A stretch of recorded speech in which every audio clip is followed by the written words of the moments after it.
लेके जाए, दिखाएंगे जो, और बिफोर एंड आफ्टर दिखाएं। मैंने तो साथ फोटो लेकर आया ना कि पहले क्या हालत थी, कच्ची गारे की बनी हुई, आपने जब चौकी बनाई होगी तो क्या किसी ने मुकाबला करना है। और अब देखें जरा, कल मैं उधर टांग रोड के ऊपर हमारी वो थी चौकी, उसके ऊपर मैं जब गया हूँ, उन्होंने पहले की तस्वीरें भी रखी हुई थी और अब वाली भी हैं।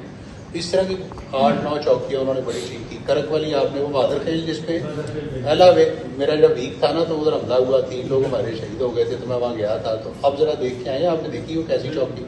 तो इसलिए मेहनत होती है, टाइम लगता है चीज़ों को करने में, लेकिन वो ये कि उस पर पुलिस लाइन बन्नू हमने नई अप्रूव करा ली है, पुलिस लाइन DI खान की नई अप्रूव करा ली है, थाने DI खान में 7 नए अप्रूव किए हैं बिल्डिंगें, बन्नू में हमने 5 नई की हैं, लक्की मरवत में 5 नए थाने बिल्डिंगें अप्रूव की हैं, चौकियाँ हर जगह पे इनके अलावा हैं।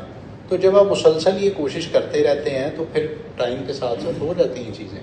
मेहनत है ना, जब तक करेंगे नहीं तो कैसे मसला हल होगा, टाइम लगता है लेकिन हो जाता है।